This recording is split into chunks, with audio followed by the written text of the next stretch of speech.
tudo bem? Estamos já entrando no inverno, na verdade. Hoje consideraremos a respeito da Trindade Divina. Ou melhor dizendo, por que não aceitamos a Trindade Divina e sim a Tríade Celestial? Precisamos prestar muita atenção às palavras do apóstolo Paulo em Romanos 8, 26 a 27, para não fazermos jus à passagem de 2 Pedro 3, 16b, que diz na linguagem de hoje: nas cartas dele, de Paulo, diz Pedro, há algumas coisas difíceis de entender, que os ignorantes e os fracos na fé explicam de maneira errada, como fazem também com outras partes das Escrituras Sagradas. E assim, eles causam a sua própria destruição. Isso posto, vamos ao ponto. Disse Paulo em Romanos 8, 26 e 27, abre aspas, também o Espírito semelhantemente nos assiste em nossa fraqueza, porque não sabemos o que nos convém pedir em nossas orações, mas o mesmo Espírito intercede por nós sobremaneira com gemidos muito profundos, para serem exprimidos por palavras. E aquele que sonda os corações sabe qual é a mente do Espírito, porque segundo a vontade de Deus é que ele intercede pelos santos. Podemos notar neste trecho a presença de um trio realmente unido em um só propósito. O Espírito de Jesus é o único elemento citado no versículo 26. A conjunção é que liga o verso 26 ao 27, visa adicionar ao Espírito de Jesus outras duas pessoas celestes, que se encontram no verso 27. Aquele que sonda os corações humanos segundo a vontade de Deus e o próprio Deus. Portanto, ao Espírito de Jesus, que é um com Deus, é acrescentado aquele que sonda os nossos corações segundo a vontade de Deus e que intercede por nós com gemidos muito profundos, inexprimíveis, diz outra versão.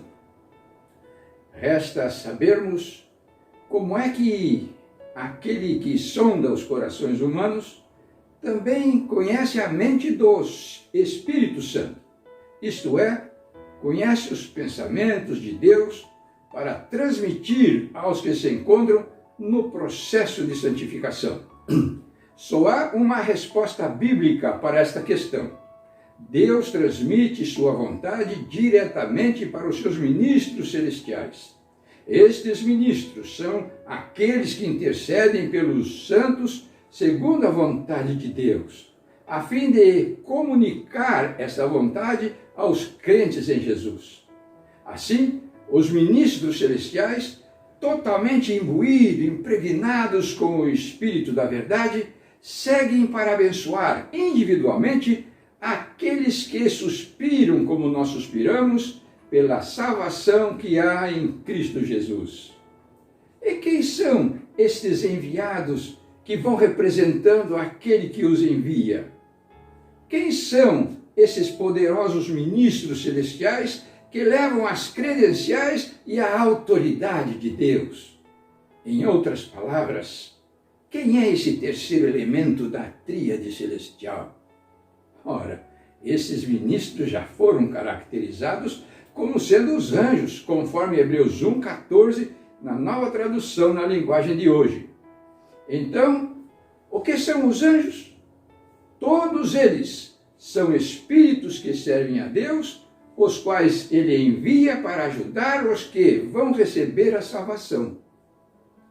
Como podemos ver, gramaticalmente, esse texto apenas explica o fato de que, quando ficamos sobrecarregados de preocupações, com grandes dificuldades para expor os nossos anseios em oração, os anjos, impregnados pelo Espírito Santo de Deus, buscam descobrir nossas verdadeiras razões, visando interceder por nós da forma mais adequada possível junto ao Pai. Como são apenas criaturas espirituais credenciadas para atuar neste processo, esforçam-se sobremaneira para cumprir os elevados desígnios de Jeová. Eles sabem da grave responsabilidade que lhes pesa sobre os ombros, para auxiliar devidamente a Cristo nesta conexão com o Pai, em benefício daqueles por quem o Messias deu a sua vida. Não podemos imaginar uma terceira pessoa, igual a Deus, se esforçando tanto para realizar a mesma tarefa. No momento em que os anjos levam os nossos anseios a Deus, o fazem com tamanha dedicação que não pode ser expressa por meio de palavras humanas. Estes ministros, em unidade perfeita com o Espírito Santo de Jesus e do Pai, procuram agir sem desvios com relação aos pensamentos de Deus e interceder pelos santos de acordo com a vontade expressa de Jesus. Este quadro parece complexo, mas é simples de entender. Basta examinarmos a experiência do apóstolo Paulo registrada em Gálatas 2, versículo 20. Logo, já não sou eu quem vive, mas Cristo vive em mim. E este viver que agora tenho na carne, vivo pela fé no Filho de Deus, que me amou e a si mesmo se entregou por mim. Quando Paulo disse que Cristo vivia nele, estava se referindo ao Cristo espiritual, ou seja, ao seu Espírito Santo, ou o seu caráter que nele estava, desde que fora credenciado como embaixador do céu. Esse seu ministério é explicado em 2 Coríntios 5, verso 20, como segue: de sorte que somos embaixadores em nome de Cristo, como se Deus exortasse por nosso intermédio. À semelhança do apóstolo, e ainda com maior propriedade, o anjo pode dizer a mesma coisa. Não mais eu vivo, mas o Espírito Santo de Cristo vive em mim, sendo isto como se Deus exortasse por meu intermédio. É lícito, portanto, raciocinarmos com relação ao ministro celestial de acordo com a experiência do apóstolo de Cristo.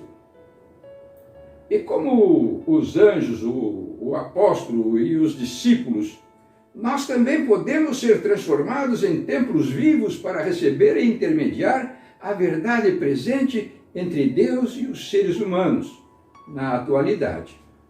O segredo para essa mudança é mantermos o temperamento enérgico no sentido de mudarmos o coração que precisa ser purificado para este papel. Para tanto, a nossa própria vontade deve ser submetida à vontade de Deus.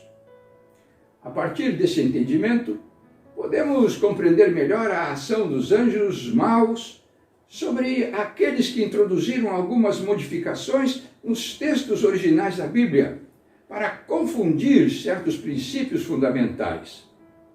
Ela se deu da mesma forma, porém com propósito inverso, adequando a mensagem bíblica às doutrinas paganizadas, induzindo fortuitamente multidões ao pecado que não tem perdão, pelo simples fato de que Deus atua com base nos seus princípios originais e não com base nos princípios adulterados.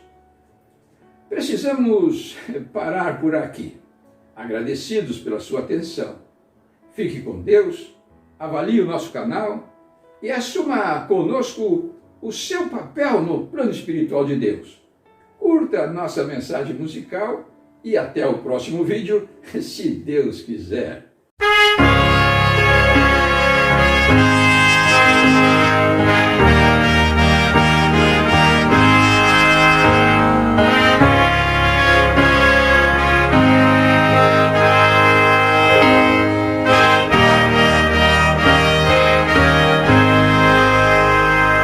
Se